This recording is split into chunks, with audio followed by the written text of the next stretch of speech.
Alright then, there you have it. Here's all 4 legs. Check out the way the grain's matched up pretty well. I have all the grain oriented the same way. Brings out a kind of a pleasing look to it. Next episode, we're going to take these patterns when I get the bit, and the patterns are going to allow these cuts to be super accurate and very clean. And again, it's going to really draw your attention to the grain, the way it converges with the different curved surfaces. And it's kind of unique to this design. I don't think you'll see it like this again. Thanks. So one of the dilemmas of trying to run a pattern across a piece of wood like this, where the grain direction changes, is that the straight cutting bits are going to at one point be cutting into the grain and right at the crease of this grain, at the very last minute, it's going to want to break off that corner. So there's a couple of measures that you can take to try to prevent that. One is to not use a big straight bit. Another is to take very, very small cuts at a time. But this being yellow pine, it tends to be splintery and very prone to grabbing. And as you can see with this sample piece, had a big chunk come out, and basically pretty predictably at each rise in the grain. Going down the grain this way, it's not going to chip.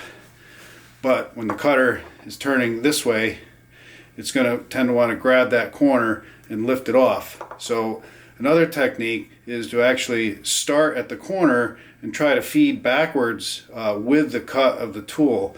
The likelihood of chipping is much lower. In fact, usually you can prevent the chipping, but then the problem is the part tends to want to grab and kick out of your hands, being kind of a dangerous and unpredictable situation.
Alright, so the first pass went pretty well. The bit wasn't long enough to go all the way up through the top, but I had pretty good results cutting against the grain and don't have any major tear out.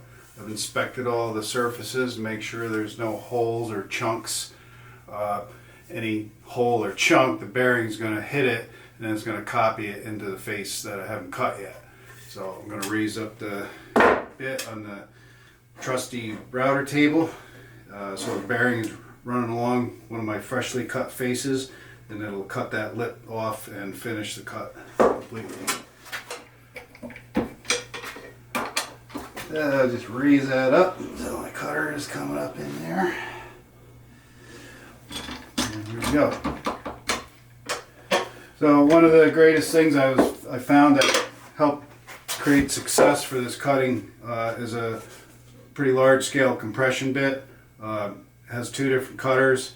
One tends to shear the grain going downwards, and the other tends to shear the grain going upwards, resulting a lot less cutting force on the wood, which reduces tear out. It also reduces the noise considerably, and in my opinion, the bits cut for a lot longer before they're dull.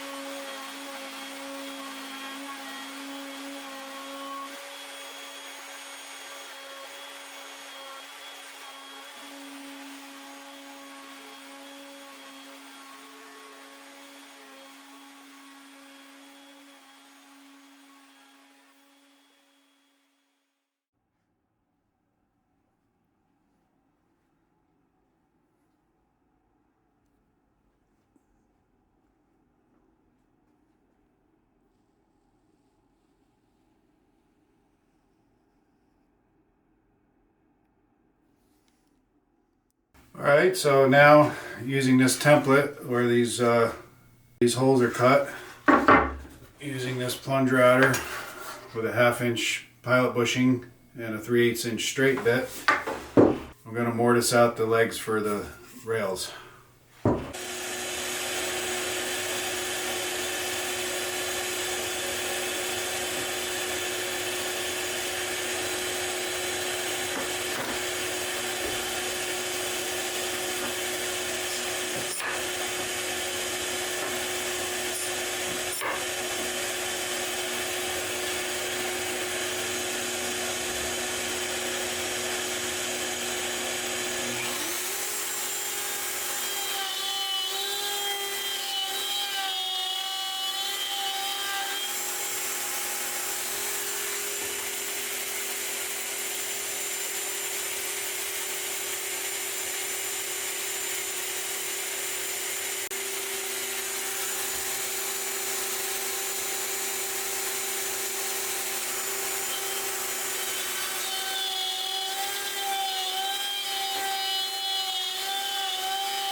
So the first step is a little bit challenging. This type of wood, as it grinds away, forms a little bit of a dust that fills up inside the pocket, but because it's so resinous, it actually sticks to the hole inside of the template, and you have to keep clearing it out. And it literally is almost like glue by the time it gets heated up by the router bit.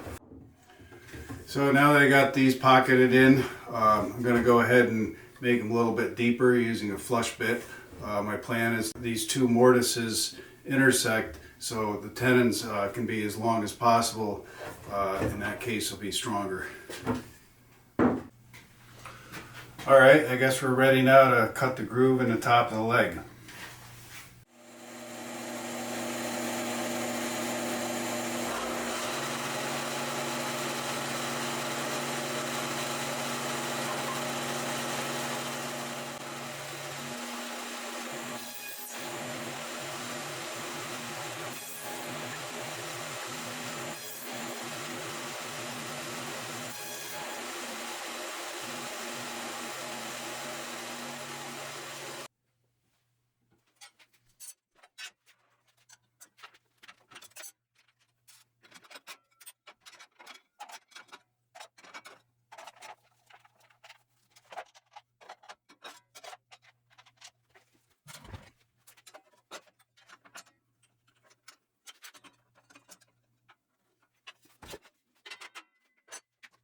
Alright, we're ready to cut these final length.